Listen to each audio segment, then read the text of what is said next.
Hello friends, welcome to WiFi concept. तो WiFi concept में आप सभी का स्वागत है। तो आपका 6 फरवरी का एसएससी एमटीएस का सेकंड शिफ्ट का एग्ज़ाम हो चुका है और जितने भी क्वेश्चन मुझे मिले हैं वो सारे क्वेश्चन यहाँ पर आपको देखने को मिल जाएगा। हर क्वेश्चन आपका इंग्लिश और हिंदी दोनों लैंग्वेज में देखने को मिलेगा, ठीक है। और आपको इसको पीडीएफ चाहिए तो पीडीएफ भी आपको मिलेगा। पीडीएफ क्या करना है, पीडीएफ पाना है तो आपको टेलीग्राम ग्रुप को ज्वाइन कर लेना है। टेलीग्राम ग्रुप में जैसे ही आपका वीडियो खत्म होगा वहाँ पीडीएफ डल जाता है, आप लोग वहाँ से पीडीएफ प्राप्त कर सकते हैं और वहाँ डेली का पीडीएफ प्राप्त कर सकते हैं, है ना। चलिए अब हम लोग शुरू करते हैं, देखते हैं क्या क्वेश्चन है। और एक चीज़ बता देना चाहता हूँ कि आप लोग जो भी देख रहे हैं क्वेश्चन ऑथेंटिक है क्योंकि बच्चों के द्वारा ये भेजा गया है, तो आप लोग कमेंट करके ज़रूर बताइए कि जी सर क्वेश्चन सही है, ठीक है, ताकि सभी विश्वास कर सके। चलिए, और लाइक करके आप चैनल से सब्सक्राइब करके चैनल से जुड़ भी जाइए, ठीक है। चलिए देखिए, आज का पहला प्रश्न था कि व्हेन लव कैम कॉलिंग पुस्तक के लेखक कौन है। Who is the author of book when love came calling. तो ये पुस्तक आया था कि इसका लेखक कौन है, व्हेन लव कैम कॉलिंग। दुताय दत्त, दुर्जोय दत्ता, प्रीति सेनॉय, रविंदर सिंह, सावी शर्मा। तो देखिए प्रीति सेनॉय जो है इसका लेखक है। कौन? प्रीति सेनॉय। देखिए इसके बारे में यहाँ पर,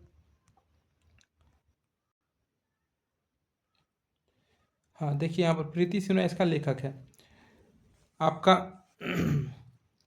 यह कहानी पूजा और आरूस के बारे में है जो केरल के एक ग्रामीण इलाके के स्वयंसेवक के रूप में मिलते हैं, ठीक है। और इसके लेखक है प्रीति सेनॉय। देखिए दिलवाड़ा के जैन मंदिर में कितने मंदिर, ये क्वेश्चन आया था। How many temples are there in the Dilwara Jain temple complex. तो वहाँ पर 5 है, ठीक है ना, 5 मंदिर है। दिलवाड़ा के जो जैन मंदिर परिसर है वहाँ पर टोटल कितने मंदिर है, 5 मंदिर है। देखिए यहाँ पर आपका कुछ विवरण को देख लीजिए, एक्सप्लेनेशन को देखिए। यह स्थान जो है कहाँ पर, दिलवाड़ा का जैन मंदिर कहाँ है, राजस्थान। राजस्थान के कहाँ पर, सिरोही जिले में है। और माउंट आबू में, सिरोही जिले के माउंट आबू में स्थित है। तो दिलवाड़ा का जैन मंदिर जो है वह राजस्थान के सिरोही जिले के माउंट आबू में स्थित है। यह राजस्थान का एकमात्र हिल स्टेशन है, ठीक है। चलिए, और माउंट आबू में स्थित है। नेक्स्ट क्वेश्चन की ओर बढ़ते हैं। अगला क्वेश्चन है आपका,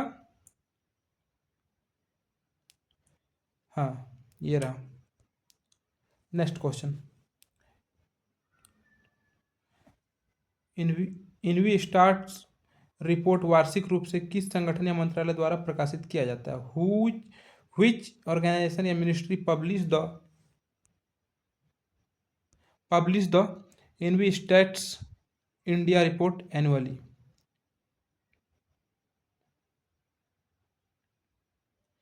तो यह जो पब्लिश किया जाता है आपका ministry of statistics and programme implementation के द्वारा हर साल इस रिपोर्ट को जारी किया जाता है, ठीक है।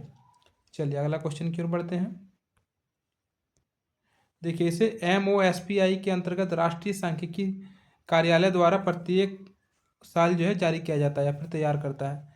नवीनतम संस्करण 8वां संस्करण है इसका, और यह 5 जून 2025 को विश्व पर्यावरण दिवस को जारी किया था, ठीक है। 5 जून 2025 को विश्व पर्यावरण दिवस के रूप में मनाते हैं, आप लोग को पता ही होगा। अच्छा, एक क्वेश्चन है कि दुर्गापुर स्टील प्लांट किस देश में के सहयोग से स्थापित किया गया है। तो दुर्गापुर स्टील प्लांट जो है ये आपका ब्रिटेन, यूनाइटेड किंगडम के सहयोग से बनाया गया था, है ना। तो जो भी यूनाइटेड किंगडम लगा करके आए होंगे उसका आंसर सही हो जाएगा। और ये जो है आपका वेस्ट बंगाल में है, वेस्ट बंगाल के दुर्गापुर में है, जो कि आपका यूनाइटेड किंगडम के सहयोग से बनवाया गया था। देखिए दुर्गापुर स्टील प्लांट पश्चिम बंगाल की स्थापना 1950 के दशक में के अंत में ब्रिटिश सहयोग से की गई थी और इनमें 1959 से 60 के आसपास कार्य करना शुरू किया था, ठीक है। चलिए एक क्वेश्चन आया था कि मूल रूप से भारतीय संविधान की समवर्ती सूची में कितने विषय शामिल है। तो समवर्ती सूची में अभी जो है वर्तमान में 47 विषय शामिल है। कितना? 47 विषय शामिल है। देखिए विवरण, भारतीय संविधान की 7वीं अनुसूची में शुरुआत में 47 विषय थे जिन्हें बाद में बढ़ाया गया, वर्तमान में 52 विषय है। तो यहाँ पर क्वेश्चन क्या पूछा गया था, देखिए कि मूल रूप से, ठीक है, यानी कि मूल में जब शुरुआत था उस समय भारतीय संविधान की समवर्ती सूची में कितने विषय शामिल थे, तो 47। लेकिन अभी जो है टोटल 52 विषय हो गया है, 5 विषय बढ़ गया है, ठीक है। चलिए अगला क्वेश्चन की ओर बढ़ते हैं। एक क्वेश्चन था आपका यहाँ पर कथन निष्कर्ष से, ठीक है, कि भारतीय संविधान के संदर्भ में निम्नलिखित कथनों पर विचार कीजिए। अनुच्छेद 26 किसी विशेष धर्म के प्रचार के लिए करों के भुगतान की स्वतंत्रता की गारंटी देता है। और एक है आपका अनुच्छेद 27 धार्मिक मामलों के प्रबंधन की स्वतंत्रता के संबंधित है। तो इसका जो आंसर होगा, क्या 1 नंबर होगा सिर्फ, क्या 2 नंबर होगा सिर्फ, या फिर दोनों होगा? तो देखिए इसका आंसर जो है ना, दोनों गलत है। ठीक है, अब देखिए क्यों दोनों गलत है। तो देखिए ये जो होता है ना आपका अनुच्छेद 26 किसी विशेष धर्म के प्रचार के लिए करों की भुगतान की स्वतंत्रता की गारंटी देता है। जी नहीं, किसी विशेष धर्म के प्रचार के करों के भुगतान की स्वतंत्रता की गारंटी देता है अनुच्छेद 27। ठीक है, और धार्मिक मामलों के प्रबंधन, जो मैनेजमेंट होता है धार्मिक मामला का, उसको उसकी स्वतंत्रता देता है आपका आर्टिकल 26। तो जस्ट उल्टा कर दिया है, 26 में हो जाएगा ये वाला और 27 में हो जाएगा ये वाला। तो ये दोनों उल्टा कर दिया, तो इनमें से कोई नहीं हो जाएगा इसका आंसर। चलिए एक क्वेश्चन यहाँ पर है कि कजरी भारत के किस राज्य का एक प्रसिद्ध लोकगीत और नृत्य शैली है? तो कजरी आप सभी को पता होगा उत्तर प्रदेश का एक लोकगीत या नृत्य शैली है ना। चलिए, कजरी की उत्पत्ति मुख्य रूप से उत्तर प्रदेश के मिर्ज़ापुर और वाराणसी क्षेत्र में इसकी शुरुआत हुई थी। यह जो है विशेष रूप से मानसून या सावन के महीने में गाया और किया जाता है। ठीक है, एक और भी आया है, देखिए यहाँ पर देखिए, एक है च्वांगलाई जवान किस भारतीय राज्य का एक लोकप्रिय लोक नृत्य है? चवांग लाई जवान किस भारतीय राज्य का एक लोकप्रिय नृत्य है? तो ये मिजोरम का, ठीक है, चुआंग लाई जवान कहाँ का है? मिजोरम का एक लोक नृत्य है।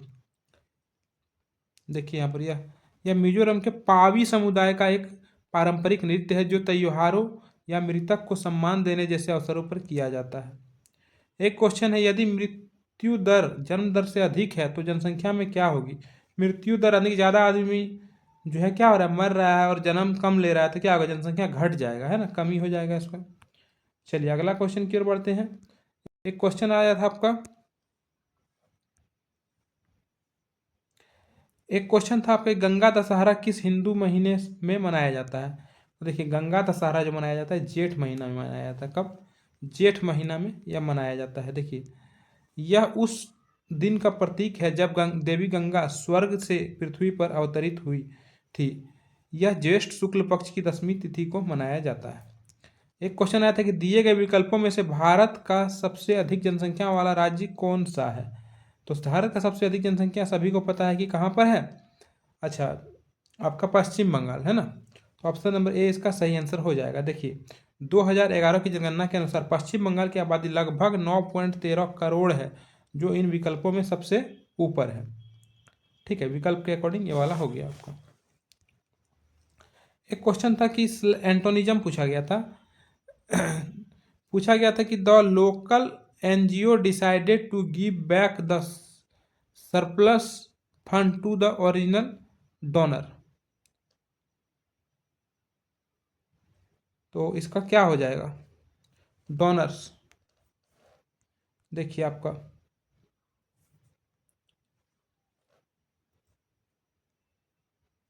गिव बैक, ठीक है, गिव बैक का पूछा था। यहाँ पर जो है अंडरलाइन कर दिया गया था, यहाँ पर मिस हो गया है टाइपिंग में, ये अंडरलाइन था गिव बैक। ठीक है, और गिव बैक का ही आपका पूछा गया था कि एंटोनिज्म क्या होगा? तो रिटर्न होगा इसका। ठीक है, ऑप्शन नंबर बी एकदम सही आंसर होगा। देखिए गिव बैक का मतलब होता है रिटर्न या रिस्टोर, एंटोनिज्म रिटर्न होगा। इसका मतलब क्या होता है? इसका मतलब होता है आपका जा करके रिटर्न मतलब आप अपने पास बनाए रखना। ठीक है, यानी कि टू कीप और continue to have something which is the opposite of returning. ठीक है, चलिए अगला क्वेश्चन की ओर बढ़ते हैं। एक क्वेश्चन और आया था, आइटम्स आया था आपका, have a whale of A time, have a whale of A time. तो इसका क्या आइटम्स होता? तो इसका जो होता ऑप्शन नंबर बी होता। ठीक है, to enjoy yourself very much, ये आपका सही आंसर इसका होता। देखिए अगला क्वेश्चन क्या है? अगला क्वेश्चन है कि वॉलीबॉल सर्विस के संबंध में निम्नलिखित कथनों पर विचार करें। तो कथन और निष्कर्ष दिया हुआ है। यहाँ पर कथन है कि सर्विस के दौरान सर्वर का पैर एंड लाइन को छू सकता है लेकिन कोर्ट के अंदर नहीं होना चाहिए। और दूसरा है यदि सर्व के दौरान गेंद नेट से टकराकर विपक्षी कोर्ट में गिरती है तो इसे वैध सर्विस माना जाता है। तो आपका दोनों सही है, सॉरी दोनों सही नहीं है आपका।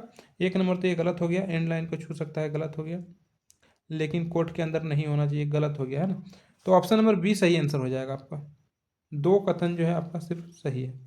देखिए यहाँ पर इसका विवरण, कथन एक गलत है क्योंकि सर्विस के समय पैर एंड लाइन के ऊपर या अंदर नहीं होना चाहिए, ठीक है, तो इसलिए गलत हो गया, दो सही हो गया। देखिए 1909 में प्रकाशित हिंदू स्वराज पुस्तक के लेखक कौन है? जवाहरलाल नेहरू, सुभाष चंद्र बोस, महात्मा गांधी, बाल गंगाधर तिलक। तो हिंदू स्वराज पुस्तक के लेखक कौन है? आपका महात्मा गांधी, ठीक है। महात्मा गांधी जी ने लिखा था आपका हिंदू स्वराज पुस्तक को। यह पुस्तक मूल रूप से गुजराती में संवाद के रूप में लिखी गई है। एक क्वेश्चन और था हड़प्पा सभ्यता से। देखिए क्वेश्चन था कि हड़प्पा सभ्यता के लोगों द्वारा औजारों और आभूषणों के निर्माण के लिए मुख्य रूप से किस धातु का उपयोग किया जाता था जो खेतड़ी खदानों से प्राप्त होती थी? तो तांबा के धातु का तभी प्रयोग किया जाता था, ठीक है, तांबा, कॉपर, सभी को पता होगा। ऑप्शन नंबर सी इसका सही आंसर होगा। देखिए वीडियो सही लग रही हो तो एक बार वीडियो को लाइक जरूर कर दें क्योंकि वीडियो बनाने में मेहनत लगता है और आपका लाइक, कमेंट और सब्सक्राइब ही हमारा मोटिवेशन को बना के रखता है, तो एक बार लाइक जरूर कर दीजिएगा। चलिए अगला क्वेश्चन देखते हैं क्या आया था कि सिनेबार निम्नलिखित में से किस धातु का मुख्य अयस्क है? तो मरकरी का मुख्य अयस्क होता है सिनेबार, ठीक है। देखिए अब एक क्वेश्चन यहाँ पर और है कि 1 kilo joule is equal to how many joules? तो 1 किलो जूल पूछा जा रहा है कितना जूल के बराबर है? किलो का मतलब 1000, तो 1000 जूल हो गया है ना, 1000 जूल के ये बराबर हो जाएगा। ऑप्शन नंबर सी सही आंसर होगा। चलिए अगला एक क्वेश्चन था कि इनमें से कौन सी पर्वत श्रृंखला हिमालय का हिस्सा नहीं है? हिमाद्री, हिमाचल, शिवालिक, अरावली। तो देखिए आपका अरावली जो है ये नहीं होगा, का अरावली नहीं होगा, है ना, अरावली नहीं होगा, तो ये इसका सही आंसर हो जाएगा। हिमालय पर्वतमाला को उत्तर से दक्षिण की ओर 3 मुख्य समांतर श्रेणियों में बांटा गया है जबकि अरावली एक अलग भौगोलिक संरचना है। देखिए यहाँ हिमाद्री के बारे में दिया गया है, पढ़ सकते हैं, अरावली के बारे में भी यहाँ पर दिया गया है, इसको भी पढ़ सकते हैं, ठीक है। तो यहाँ पर जितना भी क्वेश्चन दिया गया था वो सारे मैं बता चुका हूँ। इसका पीडीएफ लेने के लिए आप लोग टेलीग्राम ग्रुप में जरूर विजिट कीजिएगा और वहीं पर आपको पीडीएफ भी मिलेगा और दूसरा एक डिस्कशन ग्रुप है आपका पीडीएफ टेलीग्राम का, उसमें आप लोग क्वेश्चन भेज सकते हैं, ठीक है। चलिए वीडियो अच्छी लगी तो एक बार लाइक कीजिएगा, चैनल को सब्सक्राइब करके चैनल से जुड़ जाइएगा। वीडियो को देखने के लिए आप सभी को बहुत बहुत धन्यवाद। मिलते हैं अगले वीडियो में।